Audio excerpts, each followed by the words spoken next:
الحمد لله تعالى نحمده ونستعينه ونستغفره ونعوذ بالله من شرور أنفسنا ومن سيئات أعمالنا من يهده الله فلا مضل له ومن يضلل فلا هادي له وأشهد أن لا إله إلا الله وحده لا شريك له وأشهد أن محمدا عبده ورسوله صلى الله عليه وعلى آله وصحبه وسلم تسليما كثيرا.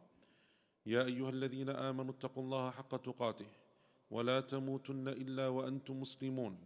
يا أيها الناس اتقوا ربكم الذي خلقكم من نفس واحدة وخلق منها زوجها وبث منهما رجالا كثيرا ونساء واتقوا الله الذي تساءلون به والأرحام إن الله كان عليكم رقيبا.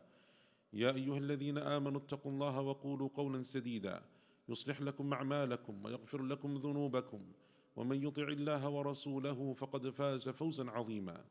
أما بعد فإن أصدق الحديث كتاب الله تعالى وخير الهدي هدي محمد صلى الله عليه وسلم وشر الأمور محدثاتها وكل محدثة بدعة وكل بدعة ضلالة وكل ضلالة في النار. These last few days and nights of this blessed month of Ramadan are marked by that one night that Allah Azza wa Jal praises in the Qur'an, the night of Laylatul Qadr. It is for that one night that we strive in order to seek it and attain its many rewards and its virtues. It is for that one night that the Prophet ﷺ established the sunnah of i'tikaf, that he would come and he would stay in the masjid and seclude himself in the house of Allah, not leaving, not moving from that house of Allah Azza wa Jal, engaged in worship. Allah Azza wa Jal in the Qur'an, He dedicates a surah to this very night, Laylatul Qadr. And in today's khutbah, I want to go briefly over this surah because it is a surah that many of us hear and listen to and probably even memorize and know. But perhaps we've never stopped to think about some of its meanings and some of its benefits. From the greatest virtues of the night of Laylatul Qadr and what adds to its virtue and to its glory and to its prestige and status is what Allah Azza wa Jal mentions in the first verse of this surah. Inna anzalnahu fi Laylatil Qadr. We revealed it, meaning the Qur'an, on the night of Laylatul Qadr. And it is the position of the scholars of Islam, from the companions and those who came after them, radiyallahu anhum ajma'een, that Allah subhanahu wa ta'ala on the night of Laylatul Qadr allowed for the Qur'an to come down from the Lawhul Mahfuz, the preserved tablet, to the lowest heaven. And on that night of Laylatul Qadr, that it then came, the first verses came down to the earth and were revealed to our Prophet sallallahu alaihi wasallam. And that is one of the reasons why Allah Azza wa Jal calls it the Laylatul Qadr, the night of al-Qadr. According to the scholars of Islam, there are two meanings to this word. The first of them is to do with what we just mentioned, and that is that it is a night of virtue, a night of status, a night of glory. Its glory and its status is because the Qur'an was revealed in it. Allah Azza wa Jal says in Surah Al-Dukhan, Inna anzalnahu fi laylatin mubarakah. We caused the Qur'an to be revealed on a blessed night. And likewise, from its virtue and status, as some of the scholars mention, as Allah Azza wa Jal mentions in the same surah, that from its virtue is that Allah Azza wa Jal allows the angels to descend en masse to the earth. And from its virtue is that Allah Azza wa Jal, as those angels descend, they descend with the mercy of Allah and the forgiveness of Allah and the blessings of Allah subhanahu wa ta'ala. That's the first meaning of al-Qadr. It's a night of virtue, a night of great reward, a night that people should strive to seek, to the extent that we know that our Prophet sallallahu alaihi wasallam, he used to wake up his family during those nights, tell them to get up and worship and spend the night in the worship of Allah Azza wa Jal. In the hadith of Abu Hurairah radiyallahu an, the Prophet said sallallahu alaihi wasallam in what is collected in Bukhari and Muslim, Man qama laylatul qadri imanan wa ihtisaba, ghufira lahu ma taqaddama min dhanbih. Whoever spends the night of Laylatul Qadr standing in prayer, having iman, hoping for Allah's reward, Allah will forgive them for all of their previous sins. And because the companions understood its virtue and its importance, the status of this night, we have the hadith of Aisha radiyallahu anha, our mother, in what is collected in the Tirmidhi, that she said, O Messenger of Allah, in wafaytu Laylatul Qadri fama aqul. If I find this night of Laylatul Qadr, what do I say? Which dua should I make? And he told her and instructed her, and therefore by extension you and I, that we should say, Allahumma innaka afuun tuhibbul afwa fa'afu anni. Oh Allah, we seek to pardon because you love to pardon, so pardon us. Because that is a night of forgiveness. It is the night when the angels descend with the rahmah of Allah subhanahu wa ta'ala. The second meaning of Laylatul Qadr is that it is a night of decree. That Allah Azza wa Jal decrees the affairs of humankind for the next coming year on that particular night. And it is the established principle in the Sharia that when we have moments like that, like Laylatul Qadr, when the decree of Allah Azza wa Jal descends, that you should spend that time in worship. Just as the Prophet ﷺ told us that when there are natural phenomena like the eclipse, you should turn to Allah Azza wa Jal in worship. That's a general principle in the Sharia. And so Laylatul Qadr is that night that Allah Azza wa Jal is causing your and my decree to be sent down. We don't know what it is. We don't know what is in store for us. We don't know what this next year holds, who will live and who will die and who will be born and who will be rich and who will be poor and who will be sick and who... Allah Azza wa Jal brings all of that down. فِيهَا يُفْرَقُ كُلُّ أَمْرٍ حَكِيمٍ.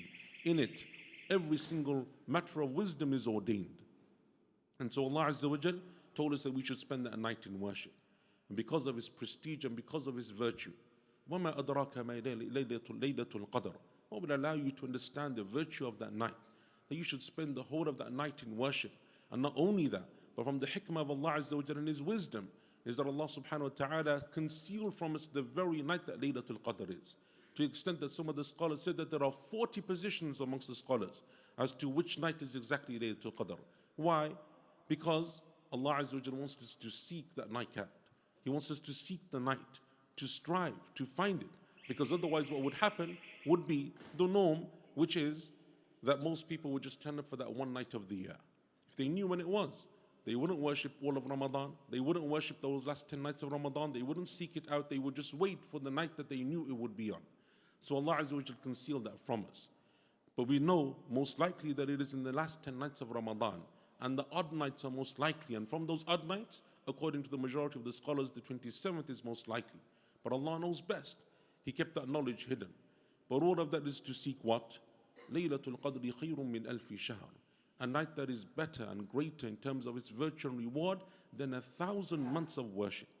83 plus years. And what is collected by Imam Malik rahimahullah ta'ala in his Muwatta, he said that our Prophet sallallahu alaihi wasallam, when he looked at the lifespan of our ummah, the average lifespan of this ummah, this nation, and then he compared it to the average lifespan of those that came before us. Because we know, for example, in the Qur'an, that Allah Azza wa Jal tells us that the Prophet Nuh alayhi salatu wassalam spent 950 years as a messenger amongst his people. So the comparison between lifespans between us and some of those that proceeded before us is vast. And the Prophet sallallahu alaihi wasallam saw that they had an extended lifespan. So for them to worship for 100 years, 200 years, 300 years would be something which was fairly normal. But for you and I, most of us probably won't even live for 80 years. So Allah Azza wa Jal compensated this ummah from His rahmah by His mercy by giving us a single night, khayrun min alfi shahr, that is greater in virtue and reward than 1,000 months of worship. It is collected in a mursal report on the Tabi'i Mujahid rahimahullah ta'ala, that he said that the Prophet sallallahu alaihi wasallam once told the companions that from the people of Bani Israel, there used to be people that used to worship Allah for 1,000 months. Can you imagine 1,000 months of dedicated worship? Day, night, morning, evening, all you do is worship Allah. Some of the people of the past were given that ability. That's what they had. So when the companions heard this, they were amazed. Because it's beyond our comprehension. So Allah Azza wa Jal gave us something in its place. Laylatul Qadr. And that is why you and I as Muslims, these nights, we should strive. Despite your work, despite your job, despite your commitments, despite your family, despite all of those things, you have to be up 8 o'clock in the morning. And Fajr doesn't come in until about 5 a.m. But you should spend these nights awake, even if it means that you have to bear some difficulty. You have to adjust your schedule. 1,000 months of worship, Allah Azza wa Jal gives to you in a single night. What greater virtue is there than that? So Allah subhanahu wa ta'ala tells us that this is a night of an amazing reward, an opportunity for those who wish to seek it. And from its virtue then is that Allah Azza wa Jal says, تَنَزَّلُ الْمَلَائِكَةُ وَالْرُوحُ فِيهَا بِإِذْنِ رَبِّهِمْ مِنْ كُلِّ أَمْرٍ. That on this night the angels descend en masse, including Jibreel alayhi salatu wassalam, and they descend with the affairs of Allah subhanahu wa ta'ala, with the commands of Allah Azza wa Jal. The angels come down to the extent that the Prophet told us sallallahu alayhi wasallam in what is collected in the hadith of Abu Hurairah radiyallahu anhu in the Musnad of Imam Ahmad, إِنَّ الْمَلَائِكَةَ فِي تِلْكَ اللَّيْلَةِ عَلَى الْأَرْضِ مثل عدد أكثر من عدد الحصى. The number of angels on that night of Laylatul Qadr upon the face of the earth is more than the number of the pebbles on the earth. En masse they descend. And some of the scholars said that it is the greatest and most noble of the angels that come down. And some of the scholars were of the position, such as the Imam al-Sha'bi rahimahullah ta'ala, the famous mufassir from amongst the tabi'een, that most likely their place is in the masajid. They come to the masajid to see how many people are engaged in the worship of Allah. Those that are reading Qur'an, those that are praying, those that are making dua, those that have restricted themselves to the house of Allah subhanahu wa ta'ala, engaged in worship, and they bring with them the rahmah of Allah, the mercy of Allah, and the salutations and peace of Allah subhanahu wa ta'ala. They come down on this night because Allah Azza wa Jal commands them to come down. And that is why it is a night that is blessed. It is a night that is full of safety and peace and tranquility. As Allah Azza wa Jal says, concluding the surah, Salamun hiya hatta matla'il fajr. It is a night of peace until the emergence of dawn. And that's why some of the scholars were of the position that from the moment of Laylatul Qadr, as it comes in at the time of Maghrib until the time of Fajr, all of that is Laylatul Qadr. All of that is a time of virtue. And one of the mistakes that we often make is that we restrict ourselves only to the Taraweeh prayer, or we read Qur'an for half an hour, or we make that one single dua with the Imam in witr, and we think we've done our Laylatul Qadr. But that wasn't the practice of the Prophet sallallahu alaihi wasallam. Wasn't the understanding of the companions. They would spend from the moment that that night came in until the moment that that night left as much as they could, because as humanly possible, as much as they could in the worship of Allah subhanahu wa ta'ala, seeking that night and its reward and its virtues. Allah Azza wa Jalla in this surah, in a very succinct, beautiful, concise way, encompasses for us the beauty of this night, the virtue, its rewards, what is on offer for you and I, for those of us that are willing to make that effort and to take grasp and hold of that opportunity. May Allah Azza wa Jal make us from amongst those people. And may Allah subhanahu wa ta'ala allow us to witness that night of Laylatul Qadr and to be from the people who spend it in worship. بارك الله لي ولكم في القرآن والسنة ونفعني وإياكم بما فيهما من الآيات والحكمة أقول قولي هذا واستغفر الله لي ولكم لجميع المسلمين من كل ذنب فاستغفروه إنه هو الغفور الرحيم. بسم الله والحمد لله والصلاة والسلام على رسول الله وعلى آله وصحبه ومن والاه وسلم تسليما كثيرا أما بعد. From the things, as we said, that makes this night, the night of Laylatul Qadr, extremely virtuous and important is, as is the position of a number of the scholars of Islam, that this is the night that Allah Azza wa Jal chooses to send down the decrees of humankind for the following year. It is the position of the companion Abdullah ibn Abbas radiyallahu anhuma and his famous student Mujahid and others from amongst the scholars of tafsir, such as Qatada alayhim rahmatullah, that this is the night that Allah Azza wa Jal mentions or decrees, sends down his decree for how much the people will earn the following year, how much you will make from your rizq, how much is written from you in terms of your lifespan, what type of year that you will have in terms of ease and in terms of difficulty, the hardships and calamities that will befall you.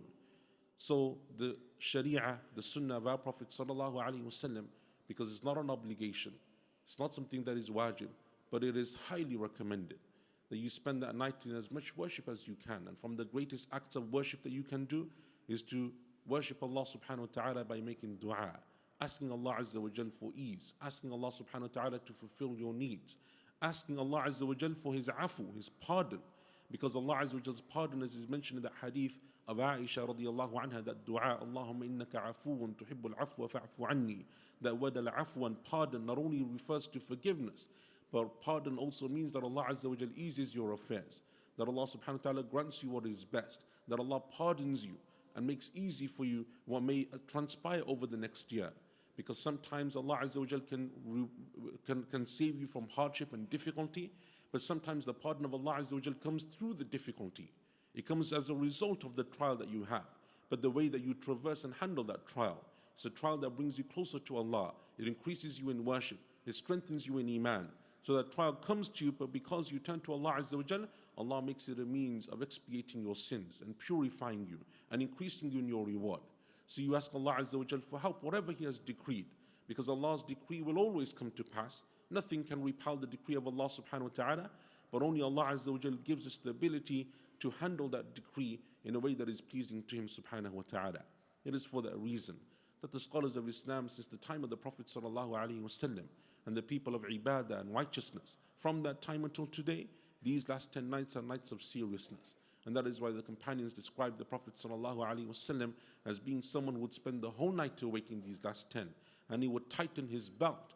And from the meanings of tightening his belt is that he would stay away from other things that are halal, they're permissible, such as spending time with his family and being intimate with them. It's permissible during the nights of Ramadan, but he would tighten his belt. That's from the meanings that he would forego some of those pleasures, some of those luxuries, some of those comforts, and instead he would sacrifice for the sake of the worship of Allah subhanahu wa ta'ala. And he would awaken those people around him, sallallahu alayhi wasallam, his family members, which shows that wasn't his normal practice. But in these 10 nights he would do so that they too would partake in some of that virtue and that reward. These nights are precious, and already a few of them have passed us by, but we still have a number of the last nights left, including some of the odd ones, including the 27th and 29th. These are nights that you shouldn't allow just to frivolously go away, just to waste away without you really doing anything or doing very minimal amounts. Use this time wisely. Who knows if Allah Azza wa Jal will ever allow us to have this opportunity again. And perchance this one night that gives you that 1,000 months of worship and reward, that's the difference between your salvation on the day of judgment. We ask Allah subhanahu wa ta'ala that He makes us from the people of Iman, and that Allah Azza wa Jal bestows upon us the ability to worship Him, and that Allah subhanahu wa ta'ala guides us to that night of Laylatul Qadr. We ask Allah Azza wa Jal that He accepts from us our deeds, our fasting, our worship, our prayer, our Qur'an, and all of our righteous deeds. We ask Allah Azza wa Jal that He allows us to witness many more months of Ramadan whilst we're in a state of Iman and in good health.